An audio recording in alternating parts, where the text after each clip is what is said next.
All right. So, what I want to talk to you guys today about is stop guessing. Are you actually in a deficit or no?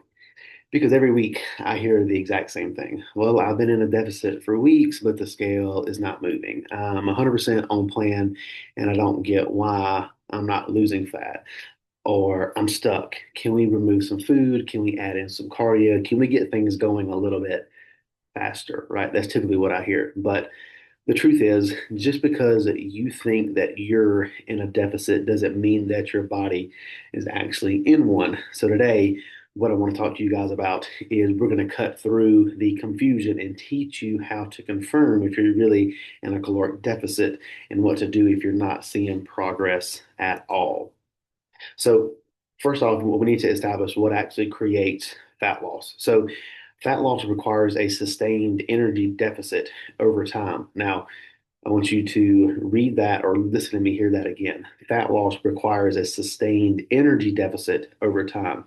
I did not say calories in, calories out. It is an energy deficit. It could more than likely be energy in, energy out would be a more correct statement. And so this means that your energy balance needs to be in favor of the net negative consistently to be able to burn body fat, not just when you feel like it. But most people get this absolutely wrong. So mistakes are going to include things like misreported food intake. They overestimate their calorie burn. They underestimate the effect of stress and poor sleep and what that actually does, and according to fat loss. They ignore water retention or like GI bloat, digestive issues, things like that, that actually mask true fat loss. And so, number one is you should check your 7 day average.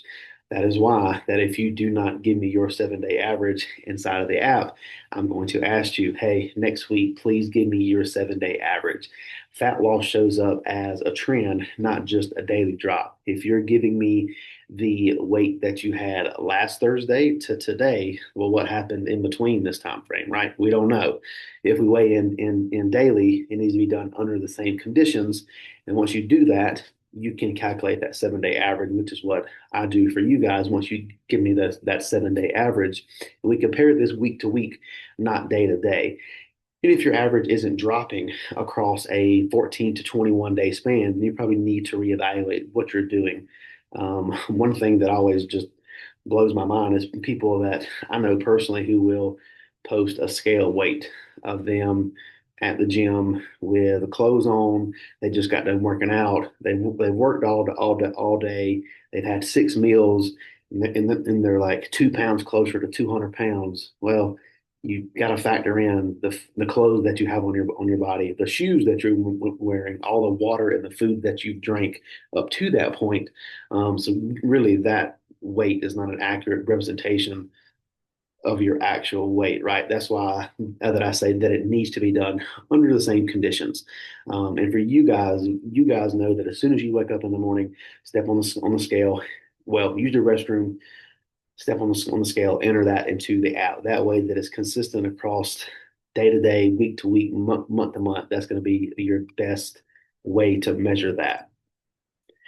Number two is going to be, are you actually tracking accurately? So, you telling me I'm eating on plan doesn't mean much to me unless you're weighing your food, you're not eyeballing it.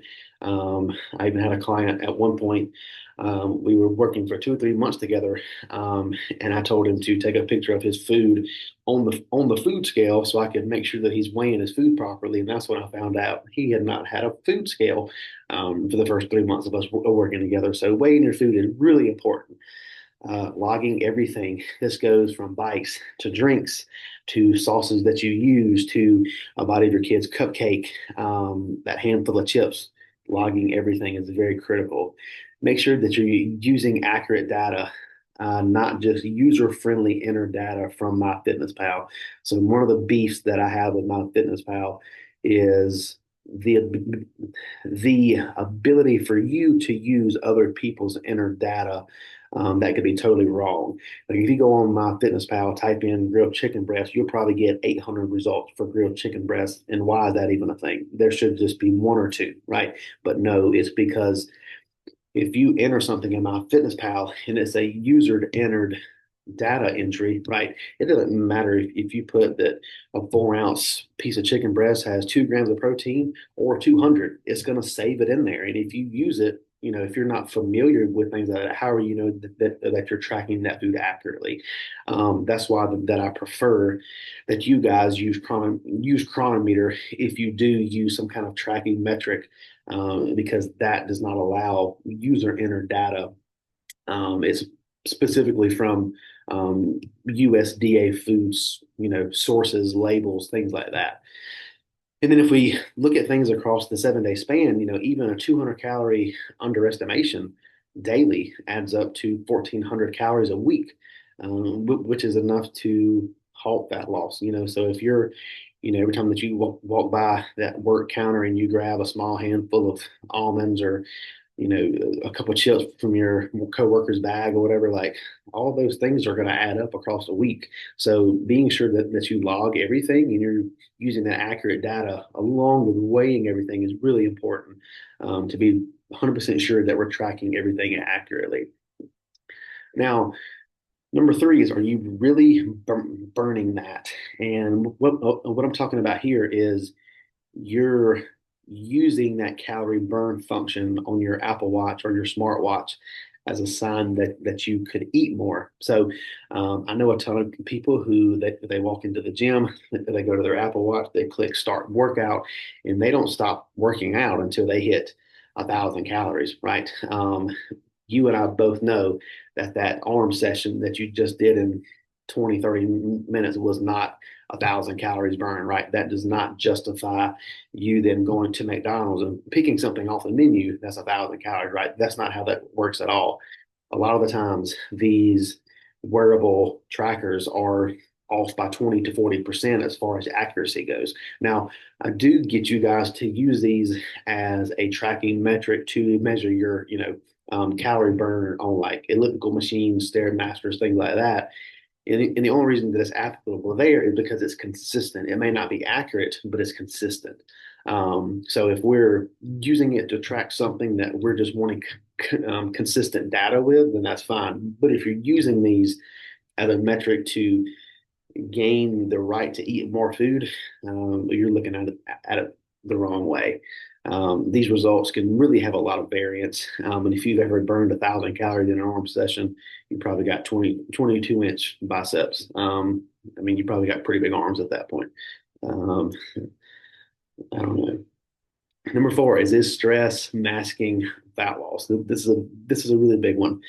High cortisol can cause water retention, which then is going to cause the scale to go up, masking fat loss.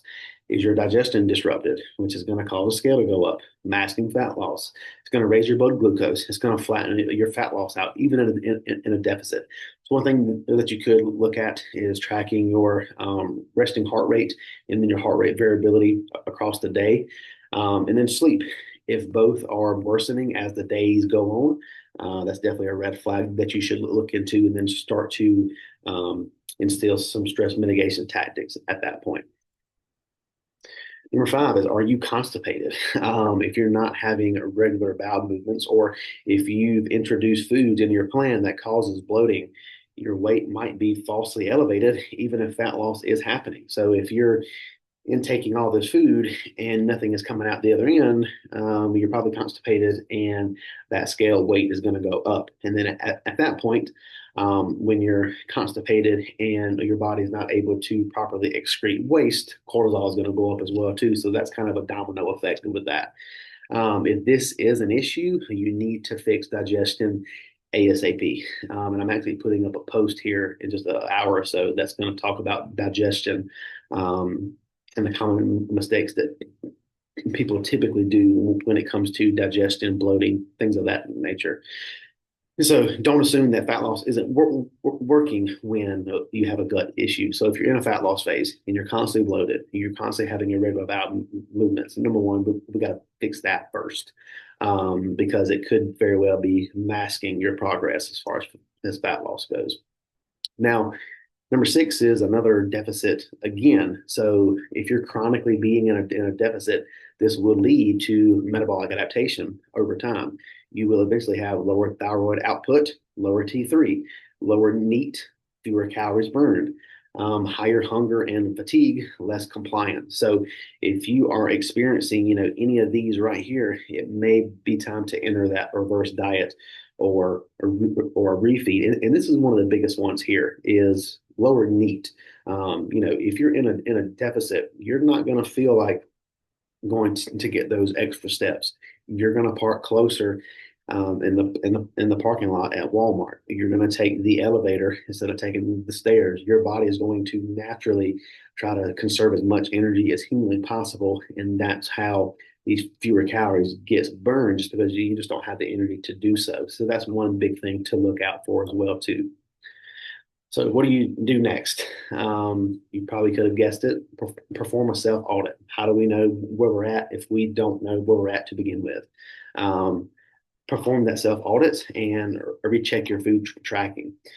If you've done this and everything seems to be okay, then run a digestion, sleep, stress, or a blood glucose audit.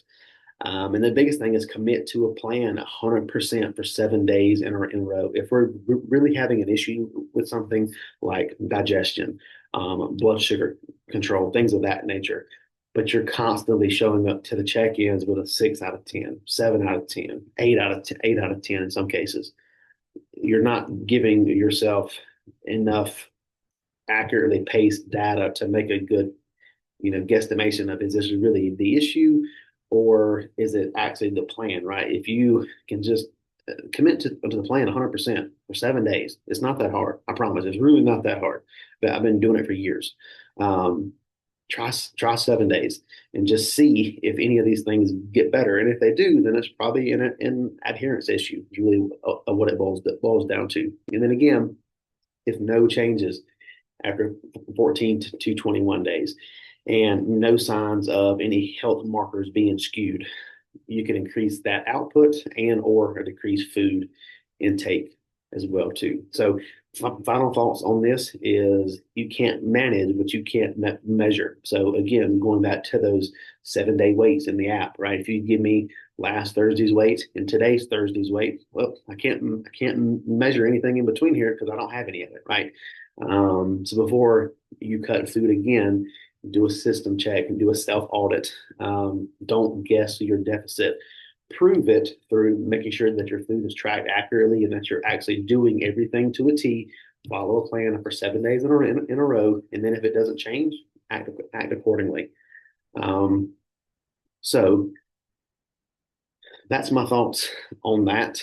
Um, Essentially, just have a self audit. If you're stuck in any kind of scenario, the best thing that you can do is just take a step back, make sure that you're actually doing what you think that you're doing.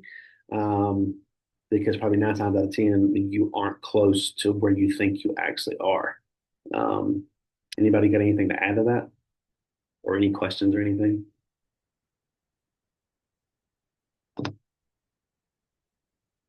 I'll actually just say, here recently, as in like yesterday, whenever you updated my food plan, I happened to go back and look, and I realized that I was like, I think I was still eating like 120 grams of sourdough whenever you had like Mhm. 160 grams in there. And Okay. I picked up on that whenever I went through and read, and I was like, oh, wait, he didn't even update that. But I realized, but that was where I was kind of missing that going back and checking um, thing. And so I do kind of periodically like try to track my food as well because I adhere pretty well to the plan, but sometimes I like miss like that's really the first time that I feel like I've missed an update, like where I didn't update it for the week prior.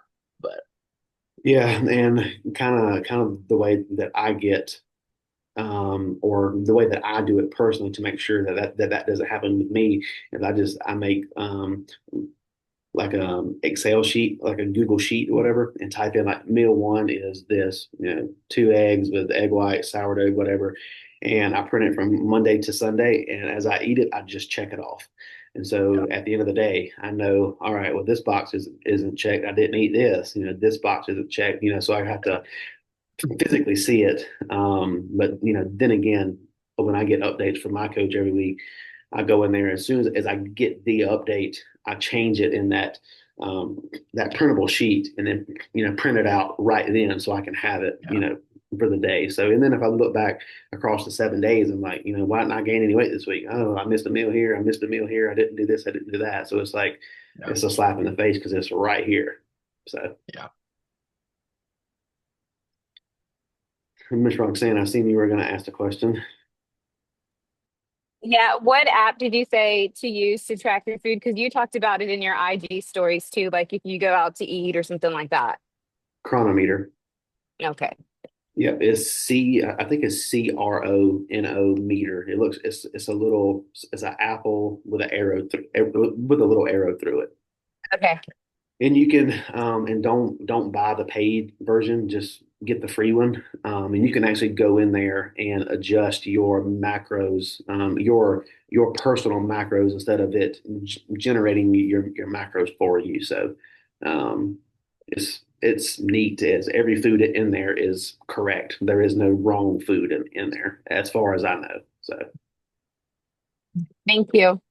yes, ma'am.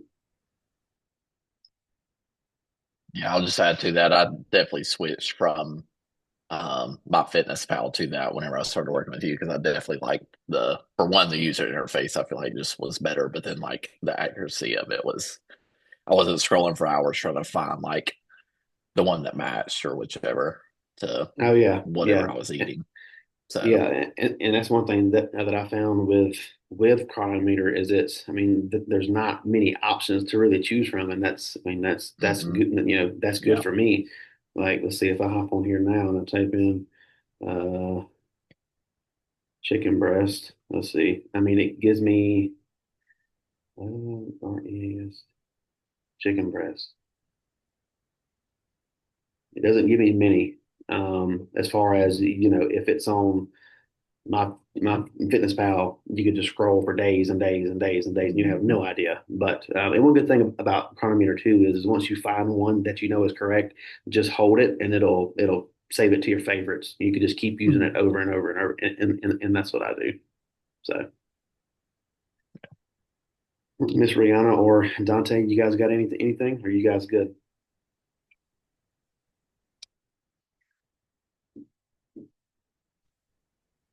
I'm good, bro. All good. Okay, cool deal. Let's see. Well, I appreciate you guys showing up. I'm about to get out of here, out of the library, and go to somewhere else. But I will talk to you guys soon. And as always, I appreciate you guys showing up.